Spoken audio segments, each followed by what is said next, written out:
بیویوں اور صاحبزادیوں اور مسلمانوں کی عورتوں سے فرما دو کہ اپنی چادروں کا ایک حصہ اپنے منہ پر ڈالے رہیں، یہ اس سے نزدیک تر ہے کہ ان کی پہچان ہو تو ستائی نہ جائیں، اور اللہ بخشنے والا مہربان ہے۔ یہ آیت اس لیے میں نے ترجمے کے ساتھ ابھی یہاں پہ پڑھی کہ بریک میں جو گفتگو ہو رہی تھی، ہم یہاں سے تو آنر بریک پہ چلے گئے تھے، لیکن گفتگو کا سلسلہ تھم نہیں رہا۔ ہم اپنی بہنوں، بیٹیوں، بچوں، عورتوں کا جب ذکر کرتے ہیں، اسلام کے حقوق کے حوالے سے ذکر کرتے ہیں، آزادی کا ذکر کرتے ہیں اور سو کالڈ آزادی کا ذکر کرتے ہیں، تو یہ گفتگو بہت دور تک جاتی ہے۔ پیغام ٹیلی ویژن کا یہ پروگرام کم پڑتا، یہ وقت کم پڑتا نظر آتا ہے، لیکن ہم میسج پہنچائیں گے۔ اچھا، اس پہ مجھے مزید بھی بات کرنی، ایک لائیو کالر ہے، پہلے ان کو لے لیتے ہیں۔ جی السلام علیکم، کون ہے، کہاں سے ہیں؟ جی وعلیکم السلام، یاسمین ازمیر بول رہی ہوں جوٹن سے۔ جی یاسمین صاحبہ، بہت شکریہ کال کرنے کا، فرمائیے۔ جی میں نے آج میم سے اپنا ایکسپیرینس شیئر کرنا ہے کہ باقی جو اسلام ہے نا اور دین ہے، یہ عورت کو آزاد کر دیتا ہے۔ جی میں نے الحمدللہ جب سے یہ جوائن کیا کورس ہے ملک ڈاک کا، میں اپنے آپ کو ذہنی طور پہ بہت آزاد فیل کرتی ہوں، مجھے بہت اچھا فیل ہوتا ہے۔ الحمدللہ میں جو ساری باتیں ہیں وہ اپنے بچوں تک پہنچا رہی ہوں، جو میں سنتی ہوں، اور ان پہ بھی میں اس کا بڑا گہرا اثر دیکھ رہی ہوں۔ تو اسلام جو ہے نا وہ ہمیشہ سے ہی عورت اور مرد ہر کسی کو ذہنی طور پہ بھی آزاد کرتا ہے اور ہر فکری معاشی طور پہ بھی آزاد کرتا ہے، اگر ہم تھوڑا بہت اس پہ عمل کر سکیں یا کریں تو انشاءاللہ یہ ہمارے لیے واقعی آزاد۔ بہت شکریہ، تھینک یو ویری مچ، بڑا خوبصورت میسج آپ نے دیا، آپ کے کال کرنے کا شکریہ۔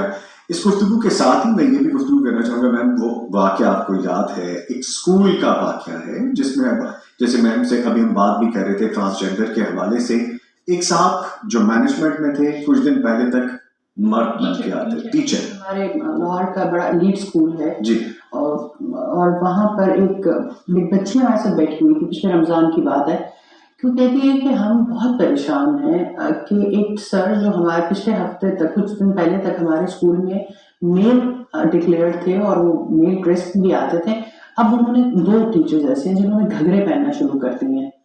تو ٹھیک ہے وہ گھگھرے پہنتے ہیں، ہمیں اس پہ بھی حیرت ہوتی ہے، لیکن ایونچولی انہوں نے فیمیل واش روم میں آنا شروع کر دیا ہے۔ تو یہ ہمیں پتہ ہے کہ وہ بائی جینڈر میل ہیں، اور انہوں نے کیونکہ وہ ٹرانسجینڈر، انہوں نے اپنی جینڈر اپنی چوائس سے چینج کر لیا، اب وہ فیمیل ہو گئے، تو وہ ہمارے فیمیل واش روم میں بھی آتے ہیں، تو اس سے ہمیں بہت سخت پریشانی ہے کہ ہمارا رائٹ ہے کہ ہمارے اس رائٹ کو پروٹیکٹ کیا جائے۔ ہم اسکول پرنسپل، اسکول ایڈمنسٹریشن کے پاس بارہا جا چکے ہیں، اور وہ کہتے ہیں کہ آپ کس فیمنسٹ ہیں کہ آپ ایک دوسرے کے رائٹ کو انڈرسٹینڈ نہیں کرتے، بجائے ان کی ان بچوں کی بات سنی جائے وہاں پر ان کو سنب کیا جا رہا ہے۔ اب وہ اس بات پہ پریشان ہے کہ ہمیں اس صورتحال پہ کیا کرنا چاہیے، اور یہ جگہ جگہ یہ جو ٹرانسجینڈر ہے، یہ جس کو ہم بغیر سمجھے ایکسیپٹ کرتے چلے جا رہے ہیں، اور ایک بہت بڑا طبقہ ہے جو اس کے اوپر بات نہیں کر رہا، اپنی ذمہ داری نہیں سمجھ رہا۔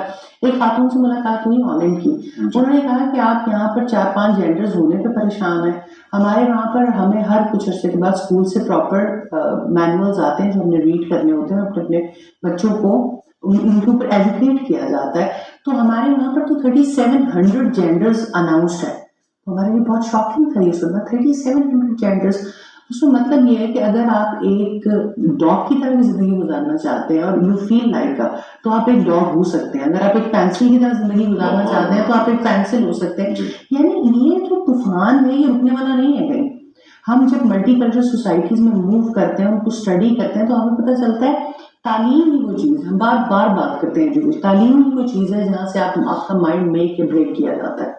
جب آپ رائٹ ایجوکیشن دیں گے مائنڈ میک اپ ہوگا، جب آپ رانگ انفارمیشن دیں گے مائنڈ بریک اپ ہوگا۔ تو یہ جو الہادی پھندے ہیں، یہ جس میں ہمیں بس ایک کے بعد دوسری چیز، ہم اسلام ویمن امپاورمنٹ کے خلاف نہیں ہے، Islam is the complete code of life, وہ ہمیں پوری گائیڈ لائن دیتا ہے، we just need to study, اور ہمیں اپنے رائٹس اس طرح سے ڈیمانڈ کرنے ہیں۔ ہم بالکل کہتے ہیں ویمن ہراسمنٹ نہیں ہونی چاہیے، ہم بالکل کہتے ہیں کہ آپ بلا وجہ عورت کو زودو کوپ کا شکار نہ کریں، اس سے یہ مت ایکسپیکٹ کریں کہ وہ اب آپ کے ان پھندوں میں آئے گی جس میں آپ اس کو پھنسا دیں۔ مردوں سے ہراس کرنا، اس سے بچنے کے لیے تو قانون سازی ہو، لیکن ٹرانسجینڈر سے ہراس کرنے کا سلسلہ ہمارے اسکولوں میں جاری ہو جائے۔ یہ ایک اور ایگزامپل ہے جو سامنے آ رہی ہے، اور اس سلوگن کے نیچے بہت ساری ایسی چیزیں بھی اور بھی سامنے آئیں گی. یہ بھی تو یہ عام پروگرام سے بھی اس طرح کے بچوں کو لانے کے لیے تیار ہیں کہ جو اس وقت اسکولس کے اندر بیٹھ کے یہ چیلنجز بیئر کر رہے ہیں جی اور وہ اپنی زبانی سنائیں گے، کیونکہ انسان کو اللہ رب العزت نے فطرت پہ پیدا کیا ہے. جب وہ فطرت سے آپ اس کو ڈیویٹ کرائیں گے تو وہ چیخے گا، وہ چلائے گا، وہ جس طرح مرضی آپ اس کو بے راہ کرنے کی کوشش کریں، لیکن ایسی سکولز ہیں جو پھر یہ برداشت نہیں کرتی. ٹھیک ہے. اسلام میں عورت کے حقوق اور ذمہ داریوں کے حوالے سے میں جو رہنمائی فرمائی ہے اور کس قدر یہ قابل تحفظ ہے، اس حوالے سے میں اب چونکہ اپنے پروگرام کو ختم کرنے کے قریب ہیں ہم، تو میں چاہوں گا کہ اپنی تینوں معزز مہمانوں سے ہم گاہے بگاہے تھوڑے الفاظ میں میسج لے لیں، پیغام لے لیں، پھر مجھے پروگرام کو اینڈنگ کی طرف لے کے جانا. میں چاہوں گا کہ چند الفاظ دیجیے اور پھر اس طرح سے میں آگے بڑھوں گا. آج ہم یہاں بھی بات کرتے رہیں جی. اور جب سے دنیا بنی ہے اس وقت سے لے کے جب سے اللہ سبحانہ تعالیٰ کی رہنمائی انسان کو ملی ہے، ایک واضح زمین پر زندگی کا پلان دیا گیا اور اس میں پورے رائٹس اور پوری ڈیوٹیز واضح کر دی گئی، اصول ضابطے مقرر کر دیے گئے اور اس کے مطابق معاشرے کی اور زمین پر زندگی کی اصلاح کے لیے پورا ایک کوڈ آف کنڈکٹ دیا گیا الحمدللہ، جس میں ہر ایک کو اس کی پوٹینشل کے مطابق ڈیوٹیز دی گئی، رسپانسبلٹیز دی گئی اور اس کے مطابق اسے رائٹس دیے گئے. تو اسلام نے پورے حقوق دیے ہیں اور جہاں تک اس بات کا تعلق ہے کہ ان حقوق کو پامال کرنے کے لیے آپ اس پر ایک تلوار ایک چھری چلا دیں، میرا جسم میری مرضی کی، تو میں صرف اتنی چھوٹی سی بات کہنا چاہوں گی. آسمانوں پر جب اللہ سبحانہ تعالیٰ نے فرشتوں کو سجدہ کرنے کا حکم دیا تھا تو اس موقع پر ابلیس نے یہ کہا تھا میرا جسم میری مرضی. جب اللہ سبحانہ تعالیٰ نے اس سے پوچھا کہ ما منعک الا تسجد، تجھے کس نے روکا تھا کہ تو سجدہ نہ کرے، تو اس نے کہا انا خیر من، میں اس سے بہتر ہوں. انا پرستی، خود پرستی، خود غرضی، خود فریبی ہے. میرا جسم میرا نہیں ہے. جس وقت اس سے روح نکل جاتی ہے تو کس کا جسم کس کی مرضی، جس کی تخلیق اس کی مرضی. ٹھیک میم پلیز چھوٹے ورڈز چاہیے مجھے، ٹائم کم پلیز. بس میں یہ کہتی ہوں کہ ہم اللہ رب العزت کی تقسیم پر الحمدللہ خوش ہیں، بس اس کو سمجھنے کی ضرورت ہے، تو یہ بہت ساری چیزیں بہتر ہو جائیں گی انشاءاللہ. Definitely please ma'am. میں بھی استاذہ کی بات سے اگری کروں گی کہ جب ہم اپنے کانسٹیٹیوشن کے اوپر کام کریں گے، اپنے لاء جو اللہ تعالیٰ نے دیا اس کے اوپر کام کریں گے تو انشاءاللہ چینج پھر آئے گا انشاءاللہ. ڈیفینیٹلی انشاءاللہ تعالیٰ. نہیں جی، یہاں پہ بیسٹ فرائیڈے کے حوالے سے اگر میں بات کروں تو پچھلے جو پروگرام کی سیریز چلی مجھے لگتا ہے وہ آج اکٹھی ہوتی یہاں نظر آتی ہے، اور میں اپنے تینوں معزز مہمانوں کا یہاں پہ شکریہ ادا کرتے ہوئے ایک نظم کے ساتھ کلوزنگ بھی دے دوں گا. بہت شکریہ ادا کروں گا صبا بٹ صاحبہ، امپاورڈ CEO مینٹل ہیلتھ کے حوالے سے آپ تشریف لائیں، آپ کے آنے کا بہت شکریہ.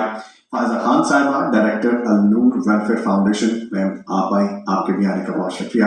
ان کے ساتھ موجود رہی میم نگہت ہاشمی صاحبہ، چیئرپرسن النور انٹرنیشنل. ہمیں آپ سے سیکھنے کا موقع ملتا ہے میم، آپ کے بھی آنے کا بہت شکریہ. Thank you very much. لیکن چلتے چلتے سن لیجیے